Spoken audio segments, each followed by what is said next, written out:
Ош мамлекеттеги университети Ыйман гимназиясы, жаңы тарых предмети 8 класс, даярдаган мугалим Маматалиева Жумагүл.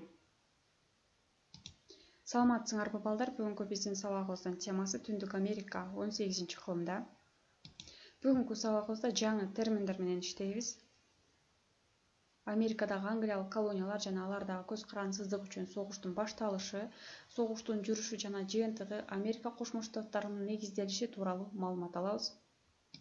Алгач, бүгүнкү сабагыбызда эң көп кездештирүүчү терминдер менен жакындан таанышып алсак, колония бул латынчадан жайгаштыруу дегенди түшүндүрөт.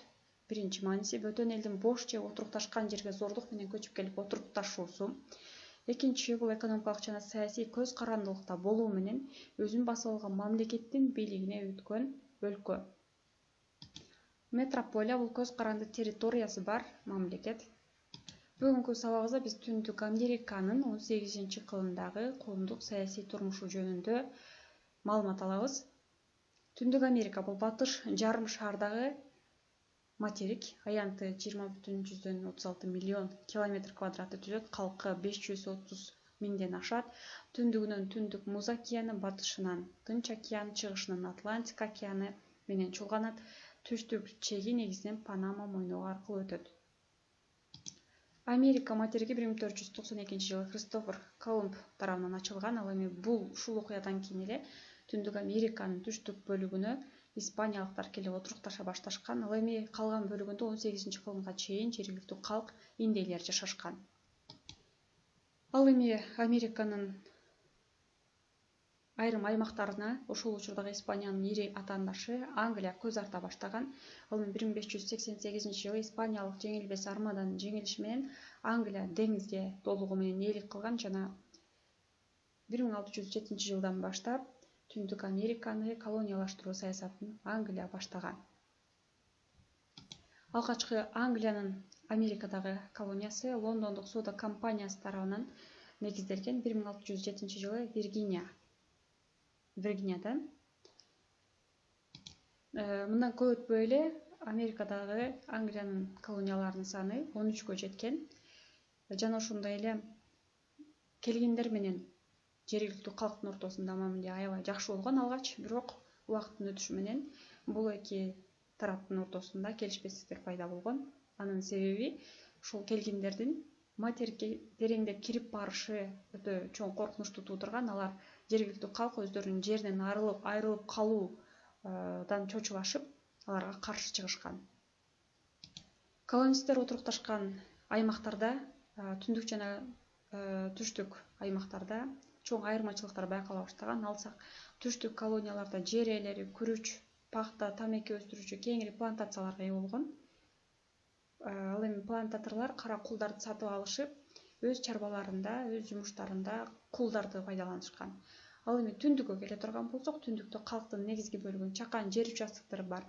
Фермерлер, дыйкандар түзүшкөн. Андан сырткары соодагерлер, колонөрчүлөр, алар өздөрүнүн чарбасын өздөрү жүргүзүшкөн. Башкача айтканда, түштүктө кол элечиликкө негизделген чарба, ал эми түндүктө капиталисттик система жаңыдан пайда боло баштагандыгын айтсак болот. Англия өзүнүн колонияларын ээлик кылгандан кийин колонияларда кандай саясат жүргүздү? Англиялык король жана парламент колонияларда феодалдык тартипти орнотууну каалаган. Алар жаңы жерлерди басып алуу, англиялык товарларды алып келүү, андан сырткары ошол өздөрүнүн товарын өткөрүү максатында Американын штаттарында айрым материалдарды, айрым товарларды өндүрүүгө тыюу салуу, түрдүү салыктарды салуу сыяктуу нерселер менен өздөрүнө көп пайда арттырышкан жана колонияларды эзүүнү күчөткөн. Ал эми бул Америкага көчүп келгендердин наразылыгын туудурган. Алардын арасында Англияга көз каранды болбоо идеяларын жаралышына түрткү болгон. Мына ошентип көз карансыздык үчүн согуш, революциянын башталышына бир топ себептер пайда болгон. Алардын биринчиси метрополия менен колониянын ортосундагы карама каршылыктар. Башкача айтканда, Англия менен жергиликтүү калктын ортосундагы карама каршылыктар пайда боло баштаган. Андан сырткары Англия 7 жылдык согуштан кийин согуштук чыгымдардын ордун колониялардан түшкөн салыктардын эсебинен толтурууну көздөгөн жана бир топ салыктар түрү көбөйүп кеткен. Андан сырткары герб салыгы кабыл алынган 1755 жылы. Бул герб салыгынын киргизилиши калктын каршылыгын туудурган. 1765 жылы киргизилген герб салыгы калктын калың катмарынын каршылыгын туудурган жана 1770 жылы мартта Бостондун жергиликтүү эли менен англиялык солдаттардын ортосунда куралдуу кагылышуу болгон. Андан кийин 1773 жылы Бостондук чай ичүү деп аталган окуя болгон. Бул тарыхый окуя өзгөчө мааниге ээ. 1773 жылы соодагерлер Бостонго чай алып келишкен. Ал эми чайга парламент тарабынан өтө чоң көлөмдөгү салык салынган. Буга жергиликтүү калктын каршылыгы, наразылыгы туулуп, анын натыйжасында англиялык аскерлердин ортосунда жана жергиликтүү калк менен кагылышуу болгон. Мунун натыйжасында Британ өкмөтү репрессия жүргүзгөн, колониялардын өз алдынча башкаруусун чектеп койгон. Ал эми ушул көрүнүштөр революциялык аракеттердин мындан ары күчөп, чоң аймактарды камтуусуна себеп болгон.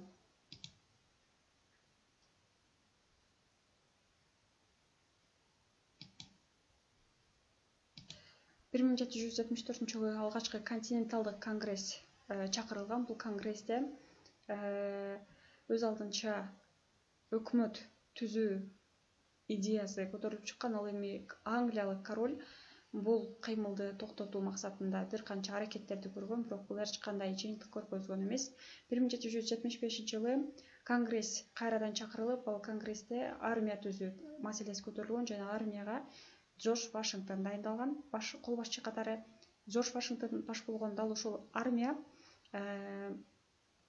Англиянын аскерлерине каршы эл менен кошо күрөшкөн. Күрөш 1776 жылы 4-июлда көз каранды эместик декларациясынын кабыл алынышын шарттаган. Ал декларация Америка Кошмо Штатынын түзүлгөндүгүн жарыялаган. Бул декларацияда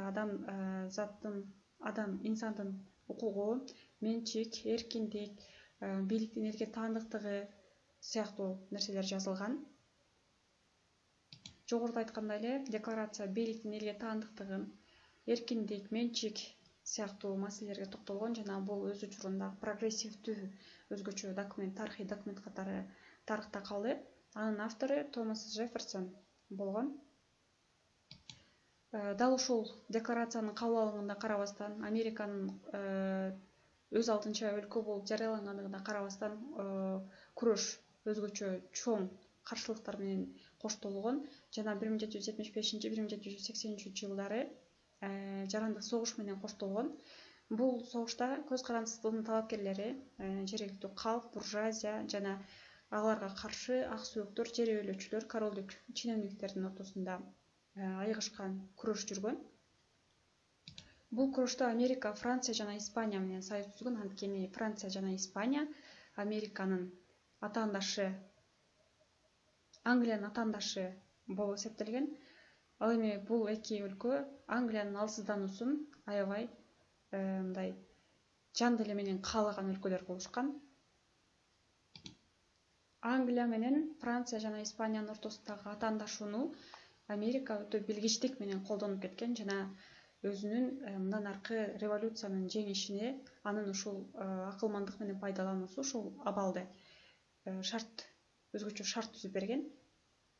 Ал эми Россия бул революциянын жүрүшүнө колдоо көрсөткөн эмес, анткени бул революциянын жеңип чыгышы монархиялык бийликке терс таасирин тийгизиши мүмкүн эле. Бирок АКШга достук мамилесин билдирип, революция нерлерге өзүнүн жардамын берген. Америка тарабынан алгач Францияга конгресстин өкүлү жиберилген, ал Бенджамин Франклин. Натыйжада Франция америкалык революционерлердин жеңишин каалабаса дагы аларга жардам берген, анткени ал эң биринчи